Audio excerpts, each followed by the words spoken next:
This channel is provided for informational purposes only.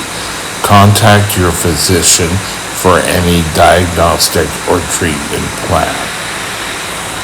Press the like symbol if you enjoyed any part of this video. Thank you. Hi, welcome back to Mike's Diabetes World. I just started talking away and then all of a sudden realized I didn't hit the videoing button. Okay, so let's take a look here.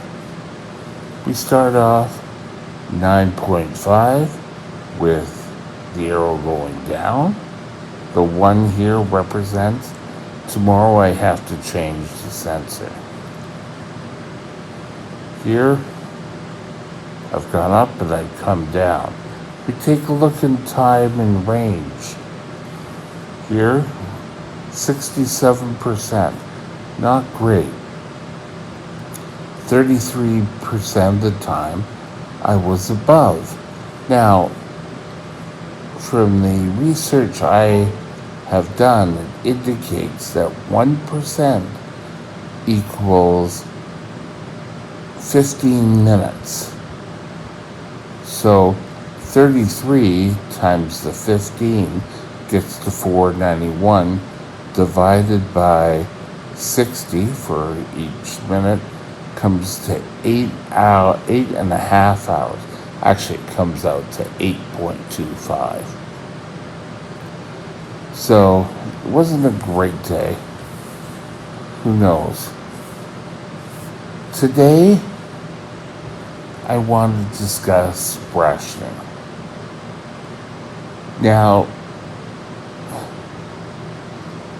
I want to start off by saying that the States has taken huge steps in lowering the price of insulin. I am so lucky. In Canada, it is covered right across the country. We don't really have to pay for our insulin, which used to bring a lot of Americans up here to buy our insulin.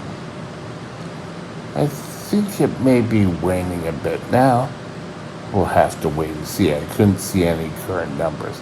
I've just seen that it has dropped like from 20 cents per unit down to 10. So a bottle of insulin is getting cheaper, which is awesome. But there are still times when someone in the States will be running out of insulin and their insurance won't allow or won't take part till the next day or a couple of days, or you have to go to the end of the month.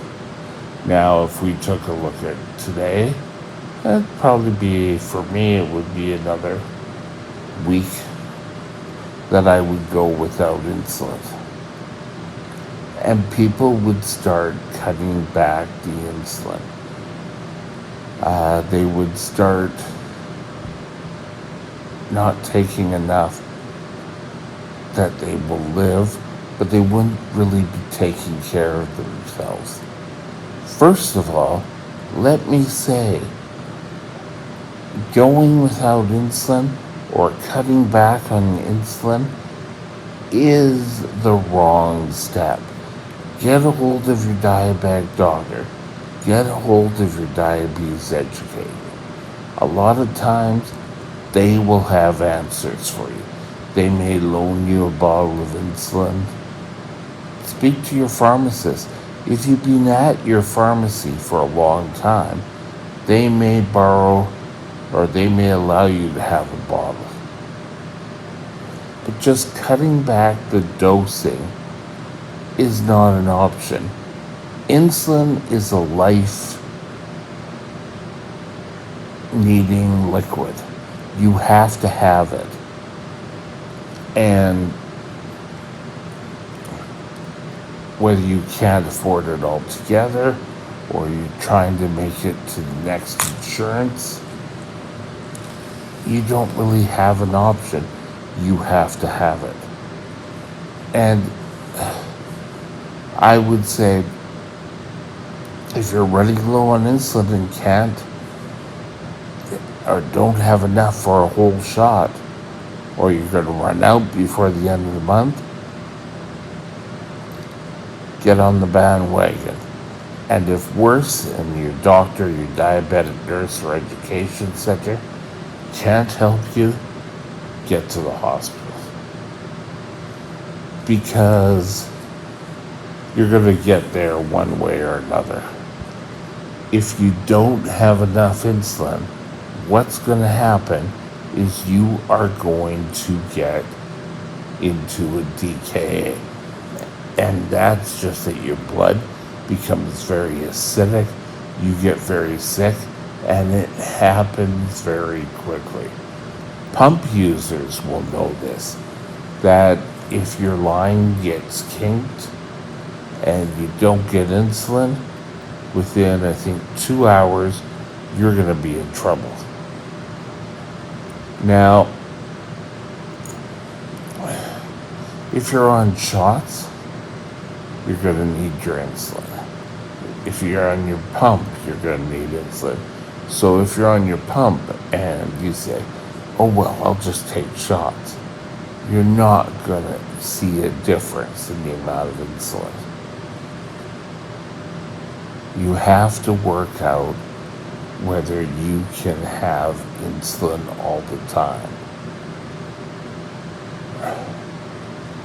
Insulin's a hormone that covers the food you eat, but it also allows your body to live. And if you don't have it, your body's just going to say, hey, you know what? I'm shut down here. Your blood sugars are going to go through the roof.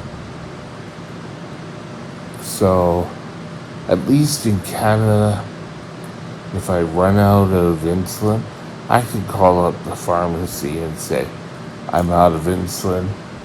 And even if I bought insulin and one drops on the ground and it breaks, I can get a new bottle. I don't have to sit there and constantly worry. But in a lot of times in the States, it could be for any medication. But insulin is the one that we really need. And as type 1 diabetics, we didn't ask to be sick. We didn't go, hey, can I be a type 1? I really want to take shots all the time. You need to, we as a community, need to make people aware of this, that we need insulin out of no fault of ours. Now, of course, usually we're grouped with type 2s. Well, you know, if you just lost weight, or if you ate cinnamon or went for a walk,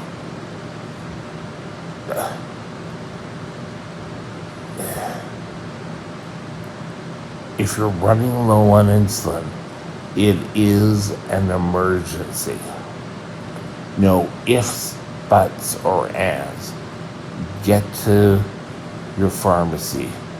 If you're able to pick it up, great. If your insurance company may help out, I don't know the ins and outs about buying insulin in the States. My hope is in Canada that no one has to ration. Even though with the Affordable Drug Act or the Affordable Care Act, I don't know which one it is, that everyone thinks, oh, the price of insulin's just going to drop. Well, that's not everyone. People who are, I don't know, not in insurance still will have to pay the exorbitant price. And if you're not on insurance, I have heard through videos that the price can multiply. So the best thing for you to do is make sure you have supplies, make sure your insurance is up to date in Canada, or I'm sure in Britain or other countries. Insulin is not a drug that we can sort of do without. You may feel great, but eventually your body's going to start slowing down. You're going to start the whole getting thirsty. And you're going to get sick. Don't let it happen. If you're rationing, speak to your doctor. Speak to your diabetic educator. Go to a hospital. Don't stop talking until you get results. And with that, have a great day. We'll talk later. Bye now. If you enjoyed the video, please consider subscribing. Thank you. My email is mikesdiabetesworld@gmail.com. mikesdiabetesworld@gmail.com.